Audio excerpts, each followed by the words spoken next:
नमस्कार। आज हम एक ऐसे मुद्दे पर बात करने वाले हैं जिसका सीधा ताल्लुक ग्लोबल ट्रेड से है और हाँ, हमारी अपनी अर्थव्यवस्था से भी।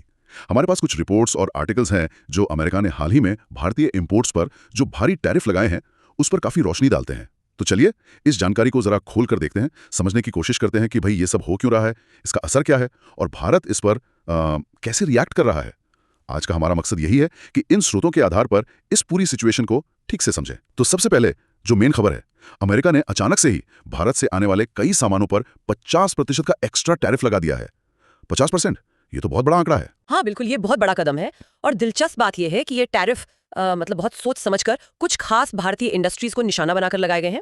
जैसा कि हमारे सोर्स बताते हैं, इसमें टेक्सटाइल्स यानी कपड़ा उद्योग है, गहने हैं, लेदर का सामान है, कुछ खास तरह की मशीनरी और हाँ, समुद्री उत्पाद मतलब सी फूड एक्सपोर्ट्स भी शामिल हैं। अच्छा। और ये सभी वो क्षेत्र हैं जिनका भारत के टोटल एक्सपोर्ट में आप देखें तो काफी महत्वपूर्ण हिस्सा है। तो इससे ये साफ है कि असर सिर्फ कुछ कंपनियों तक नहीं रहेगा, ये काफी वाइड स्प्रेड होगा।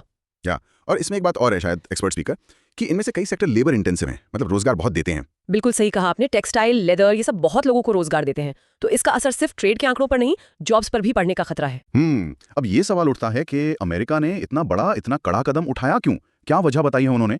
जानकारी के मुताबिक अमेरिका का जो मुख्य तर्क है वो ये है कि भारत रूस से लगातार बड़ी मात्रा में कच्चा तेल खरीद रहा है जी। और उनका मानना है अमेरिकी प्रशासन का कि ये एक तरह से यूक्रेन युद्ध के दौरान रूस को आप अप्रत्यक्ष रूप से आर्थिक मदद पहुंचा रहे हैं। हाँ, और ये वजह जो है ना, ये इस पूरे मामले को एकदम अलग लेवल पर ले जाती है। ये साफ करता है कि भाई ये सिर्फ कोई ट्रेड डिस्प्यूट नहीं है, मतलब सिर्फ आयात निर्यात या शुल्क का मामला नहीं है ये। अच्छा। इसके पीछे गहरी जियोपॉलिटिक्स मतलब अंतर्राष्ट्रीय राजनीति काम कर रही है। व्यापारिक फैसलों को जियोपॉलिटिकल मकसदों के साथ मिला दिया गया है और यही चीज इसे बहुत कॉम्प्लेक्स बना देती है। तो मतलब वजह जियोपॉलिटिकल है लेकिन हथियार इकोनॉमिक इस्तेमाल हुआ है, 50% टैरिफ। बिल्कुल। तो इसका असर कितना गहरा दिख रहा है? स्रोतों से जो पहली तस्वीर उभर रही है वो तो भारतीय अर्थव्यवस्था पर काफी फौरी और गंभीर असर की है। बिल्कुल, पहला और सबसे तेज असर तो हमने करेंसी मार्केट पर देखा। भारतीय रुपया डॉलर के मुकाबले रिकॉर्ड निचले लेवल पर चला गया। ये सीधा दिखाता है कि फॉरेन इन्वेस्टर्स कितने चिंतित हैं, उनका भरोसा कम हुआ है। हाँ बिल्कुल। और इसके फौरन बाद हमने शेयर बाजार पर भी इसका असर देखा। सेंसेक्स और निफ्टी दोनों में भारी गिरावट आई। ये दोनों इंडेक्स जो हैं वो इकोनॉमी की हेल्थ और इन्वेस्टर कॉन्फिडेंस का बैरोमीटर माने जाते हैं, है ना? तो उनमें गिरावट एक बड़ा संकेत है। सही बात है, यानी बाजार ने तो फॉरेन नेगेटिव रिएक्ट किया। इसी माहौल में एक और बात का जिक्र है स्रोतों में, जो सीधे इन टैरिफ से तो नहीं जुड़ा पर शायद इकोनॉमिक प्रेशर को दिखाता है। ड्रीम 11 जैसी गेमिंग कंपनियों का उदाहरण दिया गया है। अच्छा, हाँ, कि कैसे सरकार ने जो रियल मनी गेम्स पर नए नियम लगाए उससे उनकी कमाई लगभग खत्म सी हो गई है। तो ये दिखाता है कि भारतीय कंपनियां सिर्फ बाहरी दबाव नहीं बल्कि अंदरूनी पॉलिसी चेंजेस की चुनौतियां भी झेल रही हैं और ये टैरिफ उस मुश्किल को और बढ़ा रहे हैं। हाँ, ये एक तरह का मल्टी प्रोंग प्रेशर हो गया है। खैर, अगर हम वापस इन टैरिफ के सीधे ट्रेड इम्पैक्ट पर आए तो जो एक्सपोर्टर ग्रुप्स हैं उनकी तरफ से जो शुरुआती वार्निंग्स हैं वो काफी चिंताजनक है। क्या कह रहे हैं वो? उनका अनुमान है कि भारत का अमेरिका को जो टोटल एक्सपोर्ट है लगभग 87 अरब डॉलर सालाना का, उसका करीब 55% मतलब आधे से ज्यादा हिस्सा इन नए टैरिफ की चपेट में आ सकता है। 55%? ये तो बहुत बड़ा हिस्सा है। हाँ, बहुत बड़ा। और उन्होंने खास तौर पर चिंता जताई है कि आने वाले कुछ महीनों में अगस्त सितंबर के आसपास इन चीजों के एक्सपोर्ट में 20 से 30% तक की कमी आ सकती है। ओ, 20 से 30%?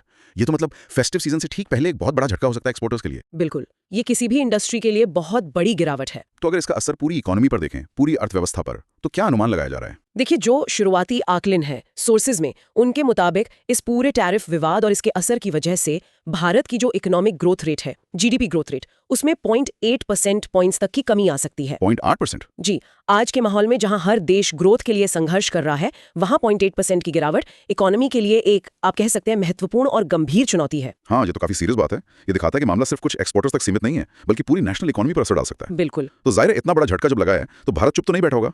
इन स्रोतों से भारत की प्रतिक्रिया, उसकी जवाबी रणनीति, उसके बारे में क्या पता चल रहा है? भारत ने कई मोर्चों पर कदम उठाने शुरू कर दिए हैं। सबसे पहली प्रतिक्रिया तो ट्रेड स्ट्रैटेजी में बदलाव के तौर पर दिख रही है। सरकार एक्सपोर्टर्स को कह रही है, उन्हें प्रोत्साहित कर रही है कि भाई आप नए बाजार तलाशिए। अच्छा, नए बाजार जैसे? हाँ, खास तौर पर जोर दिया जा रहा है चीन पर, लैटिन अमेरिकी देशों पर और मिडिल ईस्ट के देशों पर, मतलब ऑल्टरनेटिव मार्केट्स पर फोकस करने को कहा जा रहा है। मकसद साफ है, अमेरिकी बाजार पर जो ओवर डिपेंडेंस है उसे कम करना, अपने ट्रेड रिस्क को डाइवर्सिफाई करना। ये तो हुई ट्रेड डाइवर्सिफिकेशन की बात, व्यापारिक रणनीति। लेकिन जैसा हमने शुरू में बात की थी, ये मामला सिर्फ ट्रेड का नहीं है, इसमें जियोपॉलिटिक्स भी है। तो डिप्लोमेटिक लेवल पर क्या हो रहा है? बिल्कुल, उस पर भी हलचल है। स्रोत ये कंफर्म करते हैं कि इस टैरिफ विवाद ने भारत और अमेरिका के जो रिश्ते हैं उनमें एक तनाव, एक कड़वाहट पैदा की है। पिछले कुछ समय से जो नजदीकी बढ़ रही थी दोनों देशों में, उस पर इसका नेगेटिव असर पड़ा है।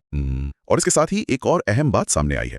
भारत ने इस सिचुएशन के जवाब में चीन और रूस के साथ अपने ट्रेड और डिप्लोमेटिक रिलेशंस को और मजबूत करने की तरफ भी कदम बढ़ाए हैं। अच्छा, ये इंटरेस्टिंग है। हाँ, ये दिखाता है कि भारत एक तरह से बैलेंस बनाने की कोशिश कर रहा है। वो किसी एक बड़ी शक्ति पर पूरी तरह निर्भर रहने के बजाय अपने ऑप्शंस खुले रखना चाहता है, जिसे स्ट्रेटेजिक ऑटोनॉमी कहते हैं ना, ये कुछ वैसा ही है। तो मतलब एक तरफ नए ट्रेड रूट्स की तलाश और दूसरी तरफ इंटरनेशनल डिप्लोमेसी में भी एडजस्टमेंट, एक मल्टी डायमेंशनल रिस्पॉन्स लग रहा है ये। जी बिल्कुल। तो अगर हम इन सब बातों को, सारी जानकारी को एक साथ रखें, तो इसका निचोड़ क्या है? जैसा कि स्रोत भी इशारा कर रहे हैं, ये मामला सिर्फ टैरिफ का नहीं है। ये ग्लोबल ट्रेड, इकोनॉमिक सिक्योरिटी और जियोपॉलिटिक्स का एक बहुत ही उलझा हुआ सा कॉकटेल है। हाँ, और यहाँ जो बात सबसे ज्यादा गौर करने वाली है वो ये है कि कैसे एक देश का एक इकोनॉमिक फैसला, जैसे अमेरिका का ये टैरिफ लगाना, दूसरे देश पर कितने अलग अलग लेवल्स पर असर डालता है। हमने देखा करेंसी पर असर हुआ, स्टॉक मार्केट पर हुआ, एक्सपोर्टर्स की स्ट्रैटेजी बदली, और यहाँ तक कि फॉरेन पॉलिसी और इंटरनेशनल रिश्तों पर भी असर पड़ रहा है। सही बात है। ये आज की जो इंटरकनेक्टेड दुनिया है ना, उसका बिल्कुल सटीक उदाहरण है।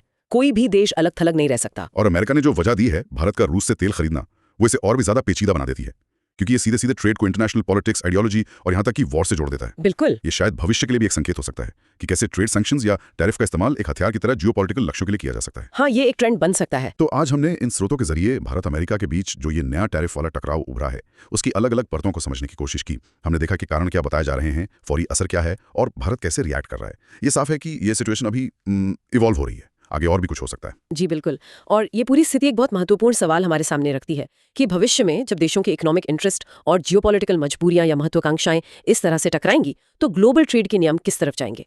क्या हम फ्री ट्रेड से हटकर प्रोटेक्शनिज्म के एक नए दौर की तरफ बढ़ रहे हैं? देशों के आपसी रिश्ते कैसे रीडिफाइन होंगे? ये कुछ ऐसे सवाल हैं जिन पर आगे भी नजर रखनी होगी और गंभीरता से सोचना होगा। बिल्कुल, सोचने वाली बात है ये। आज की इस गहरी बातचीत के लिए धन्यवाद। अगली बार फिर मिलेंगे एक नई जानकारी और उसके विश्लेषण के साथ। धन्यवाद।